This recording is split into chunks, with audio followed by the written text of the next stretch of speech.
Hello everyone. Welcome to day 3 of AOC. Okay, I was able to say that. So let's go into day 3. And for day 3 we have Splunk Basics. Did you SIEM? Now you must be asking yourself, what even is a SIEM? It's a system information event management. I think that's close enough. Let's see. So today's video is from Mad Hat, which I've spoken about him. He's really fun to see. He has great advice for people that want to start a career on cybersecurity. And yeah, he has really great advice for that. And for the second video, I don't know him, in this case her, but it's Cyber Eye. So if you want to see, you can't complete the room, go and check their videos, or if you just want to check their videos, that's also great. So let's go in for the story.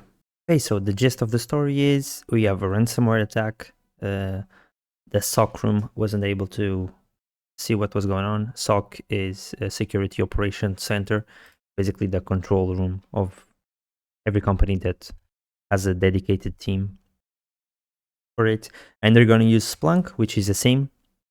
It's a tool that analyzes, collects logs and the events and manages that data and digests that data into something that the SOC team can read and filter out.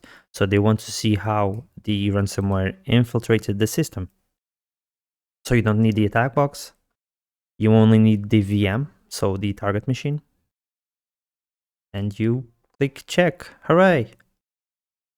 Okay, so this one we just need to visit this link, which is very nice.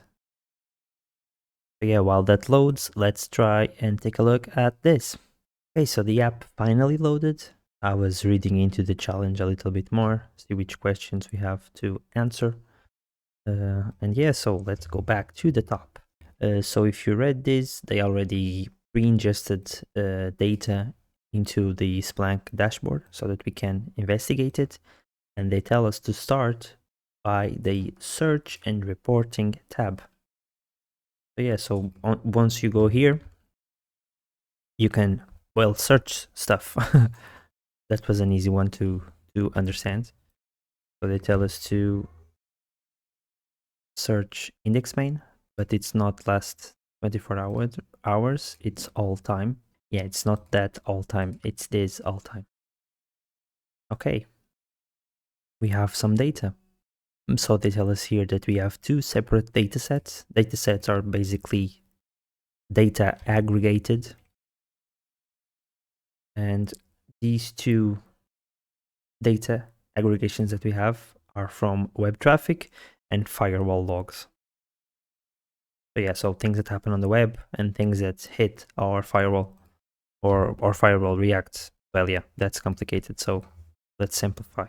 What do they mean by this?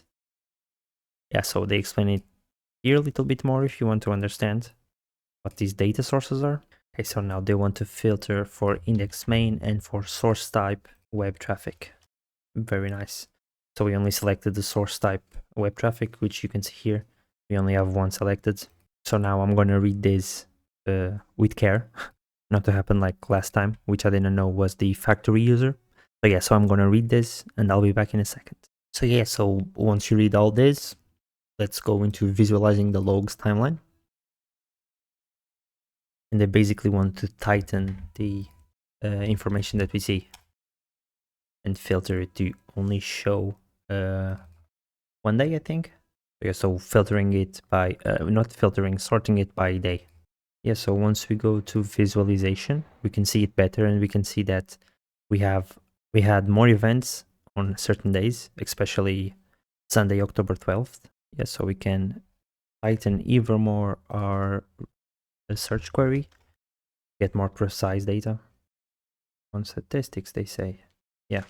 So from the 10th to the 14th, which, yeah, it's 5 days. So we can already answer a few questions, I think. We can already answer this one, which was the 12th. So year, it's 2025. It's the 10th, right? The 10th of October. The October 10th. Oh, you need the dashes. And is this it? Yes, it is. Okay, so now let's try and check the user. So let's see an event. See which user access it. Do we have the user here? User agent. Okay, so the end. So they want the IP address. Probably this one, which has 50% of the of the hits on the server. Let's check. Yep, yes it is. Okay, we can also answer this one. I think I'm moving ahead because I went and saw the users. I'm gonna mark the 8. Okay, it's wrong. Okay, so we're going to go back and try to understand this better. They don't give you much to go on, so they only teach you how to identify the date. Then you have to take a look at things yourself. But they tell you about the user agents. Okay, nice. Let's click on the user agent field, the left panel. As shown, it will show us details about the user agent captured so far. Yeah, so it's what we were seeing. So if you go and take a look at this, you're going to see that there's a lot of suspicious data, suspicious values coming from this user. Okay, so by mistake, I must have clicked the day and I was only seeing for the 12th. So yeah, so let's go to events now, user agent, and go to the user again that they identified and put the correct number. Aha, we did it. Okay. So yeah, so they say it here that this is an automated SQL injection user. So yeah, so this automatically jumps. And we also have a Go HTTP client and curl and zgrab and wget. These are not normal user agents. User agents can be, for example, here we can see that it's a Mozilla, Macintosh, Mozilla, Windows, Mozilla, iPhone. Okay, so this comes from a Mozilla browser, if I'm not mistaken, and more specifically an iPhone. This one is from a Windows 10 in this case, and this is Mac, and these ones don't have that. We also see Python requests, SQL maps. These could be servers. This one for sure is not is not a correct thing because they trigger they mark it as an automated SQL injection. So yeah, so let's keep reading and try and see what is going on. Yeah, so they say this here. So legitimate user agents like Mozilla variants, we are receiving a large number of suspicious ones. And then they go and investigate the client IP, which I already did on a previous step. So as you can see here, it is the first one. To do that, you just need to go here and put the client IP. And you can see that 45% of the triggers are from this client, which is really weird. And then we also have the path. The third field will examine this path, which contains the URI being requested and accessed by the client IPs. Some attacks worth investigating. Okay, so they are triggering specific path, which is this one. Oh yeah, they want the etc passwords. Yeah, so they ask it here. It was this number. Aha, we did it. So yeah, so we analyzed the user agent. This user agent was weird. Then the client IP. The IP that we found was weird. And then the path, which was the download. They are trying to access the etc password file, which has sensitive passwords. They are all hashed, but I mean, you can compare the hashes with known password hashes, and maybe you can get a password or two from there. Okay, so now they are filtering for non-legitimate users. In this case, not Mozilla. Okay, so if we go to client IP, we have, yeah, this IP, which I think it's similar to the attacker IP. Yeah, so it's the same. Exactly. So it confirms that that is the attacker IP. So let's get back where we were. Yeah, so here, so a single IP. So they didn't even do the attacks on different IPs. Yeah, so now that we have this specific IP, we can do more research into it. So don't forget on this redacted portion to replace it with the actual IP. So I have the research, I have the previous query here, so I'm just gonna use that and replace it and search.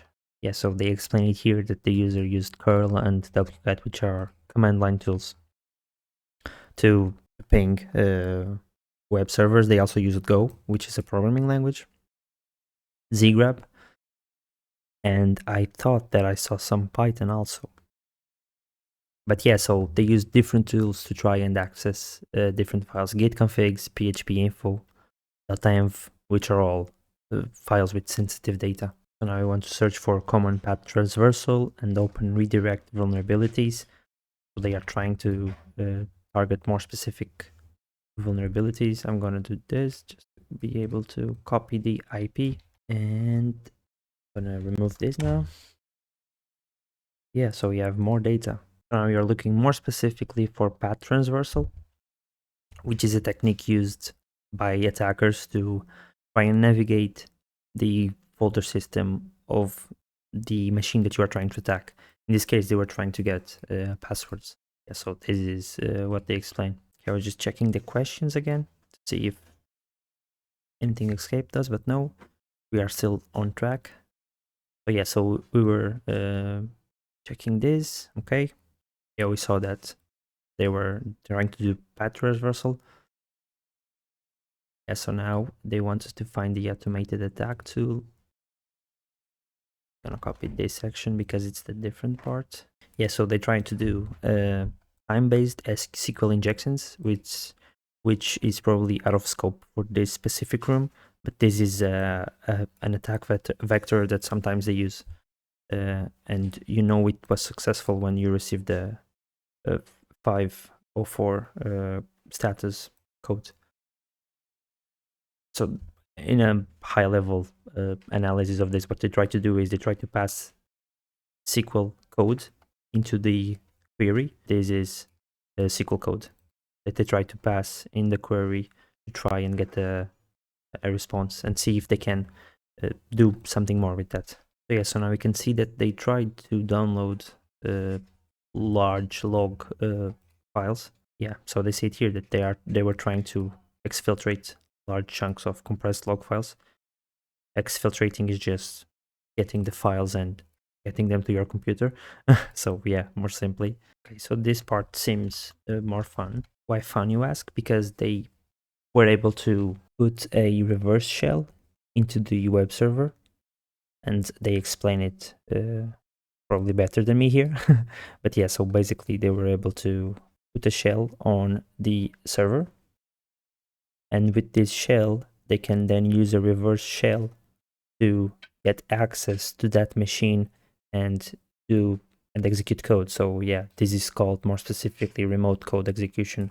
Yeah, and then they executed a ransomware program on that server. Yeah, so and this we are going to verify that they were able to get a huge amount of files. We need to change this, and we also need to change this. Haha, we did it.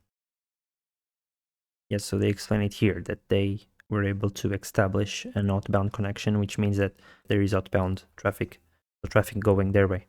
And yes, so they now give us here the ability to basically sum the amount of data that was exfiltrated, so that it was moved to the adversary computer. Yes, so we need to get it here. Get the sum, which will help us answer our final question. Ahaha. Hey, and it's completed, but I didn't get to take a look at it. Go to Wareville. So yeah, so I wanted to read the end. Yeah, so conclusion. They found the attacker. They found the attack vector. Reconnaissance. Yeah, with curl and wget to see, take a look at where the configuration files were, and testing for path transversal vulnerabilities. Yeah, so they used this and they were able to confirm that there was a vulnerability. And when they were able to execute the web shell, they were able to get control. And then you can see by the firewall logs that the server that we were supposed to protect was transferring data to a server outside that one. Again, so this was pretty fast and maybe convoluted because, I mean, tools like this are more about analysis.